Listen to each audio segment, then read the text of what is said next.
기능공이 이제 분노하면서 말하는 거예요. 그거대도 문제가 많은 사람들만 모였군요. 세상이 왜 이렇게 삐뚤어졌을까요? 이 사람은 조스타운으로 가고서 1년도 적응을 못한 채 오하이오주로 이사를 갔다고 그럽니다. 자기가 살던 곳을 악평하는 사람, 전부 다 못마땅한 거 투성인 사람, 이 사람은요 장담합니다. 어딜 가나 똑같아요. 근데 자기가 사는 곳에, 자기가 몸담고 있는 곳에 긍정적인 마인드를 가지고 있는 사람, 밝게 생각하고 바라보는 사람, 이 사람은 어딜 가도 또 그렇게 적응을 잘할 수가 있어요. 제가 최근에 은평성결교회 유승대 목사님 관련해서 영상을 여러 개를 올렸어요. 거기에 이제 부목사라는 분이 있어요. 정의진 목사님이라고.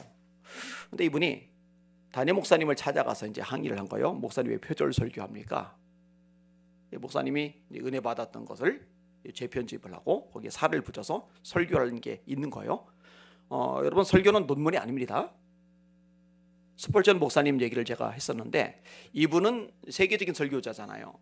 이분이 설교 원고를요 목회자들에게 다 배포를 해요. 그럼 목사님들이 그 설교 원고를 읽고서 거기다 살 붙여가지고 그걸로 설교를 해요.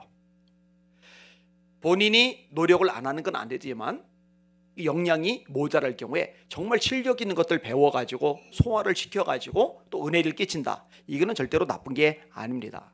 감리교단의 뿌리가 요한 웨슬리 목사님입니다. 성결교단 구세군의 뿌리, 나사렛 교단의 뿌리도 요한 웨슬리 목사님입니다.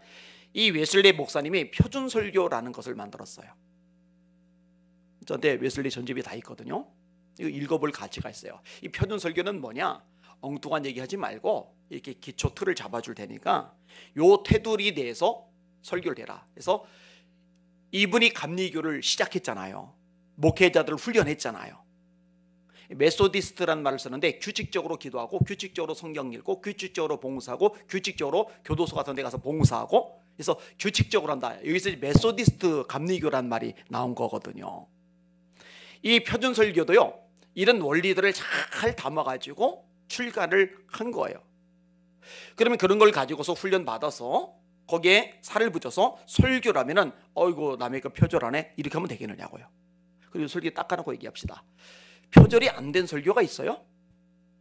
기독교 2000년 역사 동안에 설교가 계속 이어졌는데 자기만의 독창적이고 창조적이고 창의적인 설교가 가능합니까? 이 말이 안 되는 소리죠.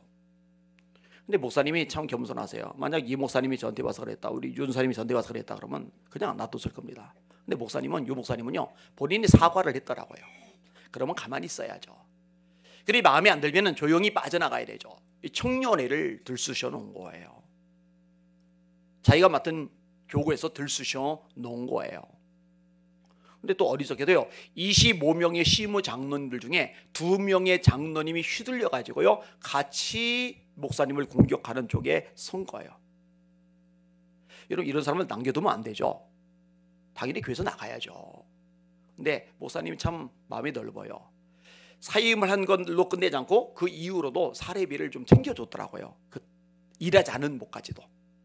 그럼 감지덕지해야 되는데 자기를 부당 해고시켰다고 노동정의인가에 고소를 해버린 거예요. 담임 목사님을. 못했어요. 이 은평성교회는요 유 목사님이 부임하고 나서요 교회가 굉장히 부흥을 했어요. 숫자도 늘고요, 재정도 넉넉해지고요, 그리고 아픔이 좀 있었는데 그것도 해소가 되고요, 그리고요 무엇보다 영적으로 변화된 사람들의 이야기가 많아요. 제가 일부를 인용해 드릴게요. 킹스 마마라는 이름을 쓰는데, 평생 교회는 다니지만 정착 못했던 신앙이 유승대 목사님 설교로 저는 40세에 거듭나서 새 인생이 되었습니다. 고난이 고난으로 받아들이지 않고 똑같은 일상이 기대감으로 바뀌었습니다. 예전에는 당장 죽는다 하면 억울하고 두려웠는데 지금은 주님 만난다는 생각에 그리 두렵지 않습니다. 목사님 설교는 그렇게 힘이 있고 바꾸어 놓으십니다. 주님은 아실 겁니다. 예세라는 분, 저는 등록계가 따로 있고 은평교회는 집과 가까워 새벽기도, 수요 예배 등만 참석하는데 11조를 은평교회에 드립니다. 이거는 잘하는 건 아니에요. 본교회에 드리는 게 맞아요. 하나님께 드리는 거긴 하지만 유승대 목사님 사역이 더 원활하실 수 있게 교회에 도움이 되었으면 하는 마음에 그렇게 합니다.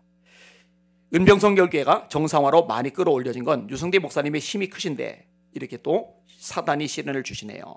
이용실이라는 분, 스스로 생을 마감하려 했던 부족한 저를 하나님의 품으로 인도해 주신 분이 유승대 목사님이십니다. 이게 자살하려고 했던 사람인데 유 목사님 설교 통해서 삶의 의의를 찾은 거예요. 하나님의 아들도 많은 사람들을 아직도 구원의 길로 인도하시는 목사님을 존경합니다. 이런 힘든 시기도 사람을 미워하지 말라며 설교해 주시고 어떤 상황에도 요동치지 말라며 말해 주시는 모습을 보며 유승대 목사님을 전보다도 존경하게 되었습니다. 늘 목사님을 위해 찬양과 기도하고 있습니다. 제가요 이런 말을 했어요. 그 편절 설교 뭐라고 떠들어대는 그 정의진 목사님하고 여기에 편들어서 목사님들이 맡고 있다가 제명당한 김재석 장로님하고 김상우 장로님하고 셋이 마음이 맞으니까 교회를 개척을 해가지고 절대로 표절하자는 창조적인 설교만 하는 교회를 하나 만들어 보라고. 제가 장담합니다. 만약 이렇게 세 사람 중심에서 교회가 되잖아요.